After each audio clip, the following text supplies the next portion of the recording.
According to recently released ICMR NIN What India Eats survey, 70% of the Indians undereat protein. In fact, their majority of calories, about 2/3 of their calories, come from carbohydrates alone.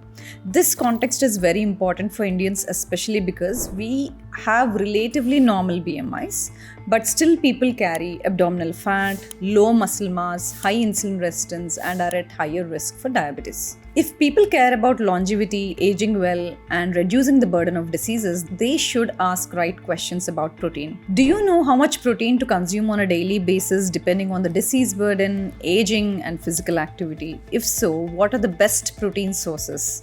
And what is the link between protein and your recovery, wound healing, metabolic health, and also age-related diseases? And should you take protein powders on top of your existing dietary plan? And how much protein should you take cautiously when you have a disease?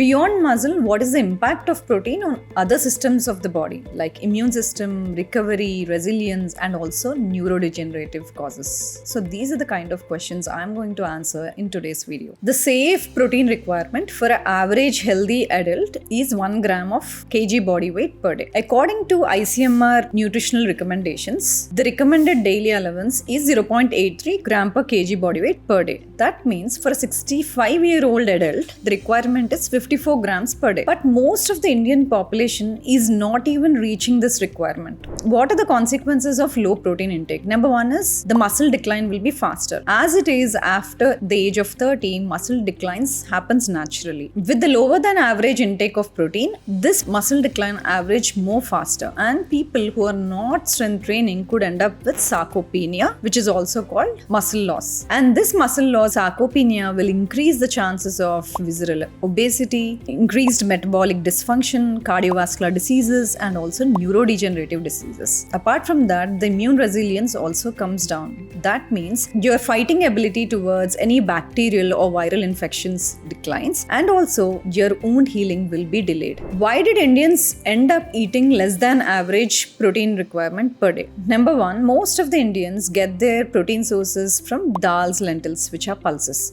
and they require a ratio of 3:1 between the carbohydrates and vegetarian protein sources to get the complete 9 amino acid profile. So they were eating in the ratios of 3:1. That was okay with the physical activity that people had before, but with declining physical activity and more sedentary lifestyle and more modern lifestyles, this ratio of 3:1 between carb and protein is very ineffective to today's time. Second most common problem is unawareness on nutrition, especially the protein requirement, and also how the requirement of the protein changes with the aging of an adult. For example, the aging adult, especially after the age of 50, they need higher protein intake, at least 1.2 to 1.6 gram per kg body weight per day if they are strength training. If they are not strength training, of course they would require more than what they were eating, but they should make sure they are strength training. Apart from that, people lack awareness in terms of the right sources of protein in the Indian dishes. For example, there are vegetarian sources and non-vegetarian sources, and the pairing of the foods also is very important. Vegetarian sources should be paired with carbohydrates to get the complete 9 amino acid profile, which is not the problem with non-vegetarian sources. But protein also requires fat pairing for the better absorption. This is what most people lack. Some people end up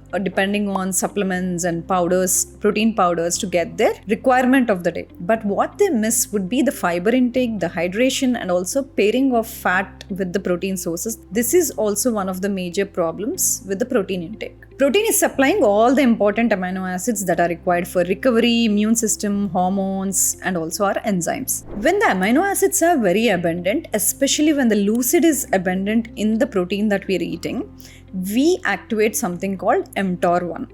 When the mTOR1 is activated, it signals the body to grow. This is good for the growth phase. So during the middle years, when you're trying to work on your body, when you want to build your muscle, mTOR1 activation is essential. And that matches with muscle growth as well when the leucine is present in at least every meal when it is hitting 3 grams. But in aging adults, to prevent age-related diseases, to improve health span, to improve lifespan, mTOR should not be activated throughout your lifetime. We all need those periods of rest or also the periods of autophagy where mTOR is not stimulated. That is why we need to bring in the periods of resting, also called autophagy, which is induced by fasting. So feeding window should also pair with fasting window when an adult is aging, especially in their 50s, 60s and later on.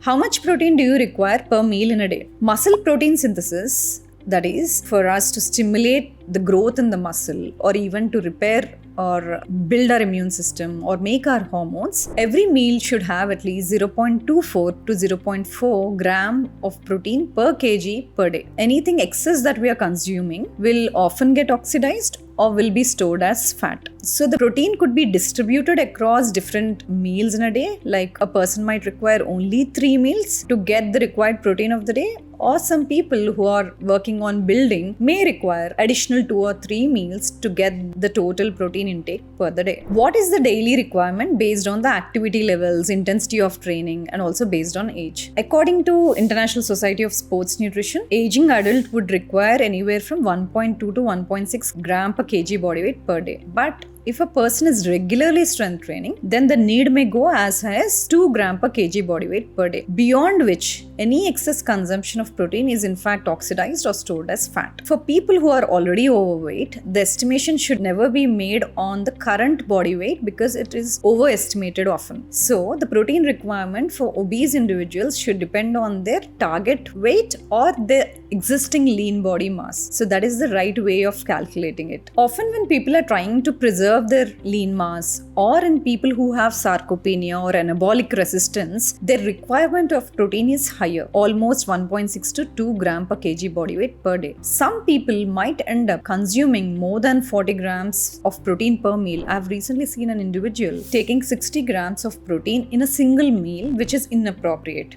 Because anything more than 35 to 40, depending on the individual, is not stimulating muscle protein anymore, but it is often getting oxidized, or they often end up gaining weight despite consuming more protein. So the context of the protein in every meal is very important. Protein powders should always complement your existing diets but not replace them. As much as possible, people should depend on getting the protein from their regular meals in a balanced way. But if there are individuals who struggle with the access or poor appetite or high training athletes, they need extra doses of protein. Then in that scenario, you can always complement with protein powders. You should all be aware of what kind of protein supplements you're taking. You should check for adulterants, heavy metals and also additives. Who should take protein with caution? People with chronic kidney diseases, advanced liver diseases, and people with amino acid disorders like phenylketonuria, people with gout or flares of hyperuricemia should always be cautious about their purine intake more than protein intake. They should choose low purines, which is mostly alcohol and red meat. Also, people who have osteoporosis and they are trying to increase their protein intake to preserve their sarcopenia on the other side as well,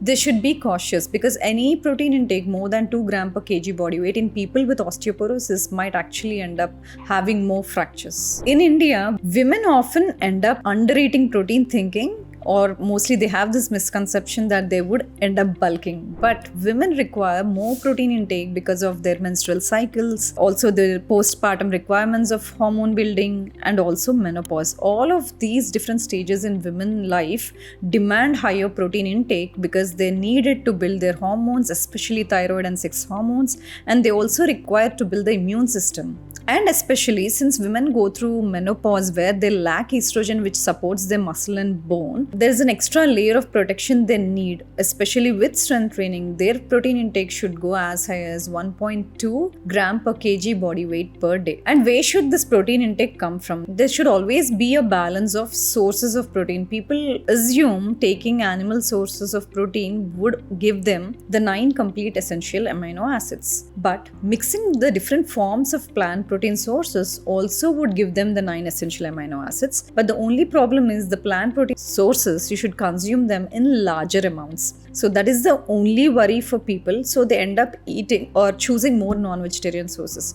But every person, it could be men or women, should have a balance between consuming both the sources. 50% of the times people should depend on plant sources versus animal sources. And special mention about soy protein. Soy protein consumption for women is best during menopausal time because it will add phytoestrogenic effect for them. But if a person is on anti-estrogen therapies, they should be little cautious about it. Otherwise, 10 to 15 grams of consumption of soy protein is completely safe for menopausal women. Higher protein intake can alter the gut microbiome too. Often undigested protein sources that we are consuming end up producing something called short chain fatty acids and a lot of other metabolites. Most of these metabolites have positive effects on vascular health and brain health. But there could be some other metabolites that can cause discomfort or bloating. In these scenarios, including more prebiotic rich foods, fermented foods, and probiotics can ease the gut. In this scenario, adding fiber, fermented foods, both pre and probiotic fibers, can improve the gut health.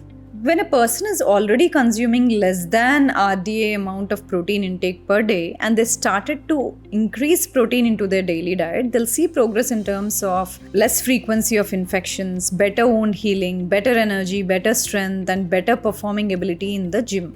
So protein is not just for gym bros. Protein is very, very essential for formation of enzymes, hormones, our nutrients, all of it. So beyond muscle, there are a lot of important benefits in terms of immune system and metabolic health. Western diets are mostly cereal heavy and carbohydrate heavy. That is the reason why mostly in today's time we see people are consuming less protein than what they need. Knowing the protein gap is important. Knowing what is appropriate for age, physical activity, and for your muscle and beyond is very important. So protein is not just for gym bros. Protein is essential for functioning of the human body, both for immune systems as well and metabolic health. Thank you for watching this video. We're trying to simplify the most complex longevity science into simple, actionable insights. So if you haven't subscribed to PMX Health, please do subscribe.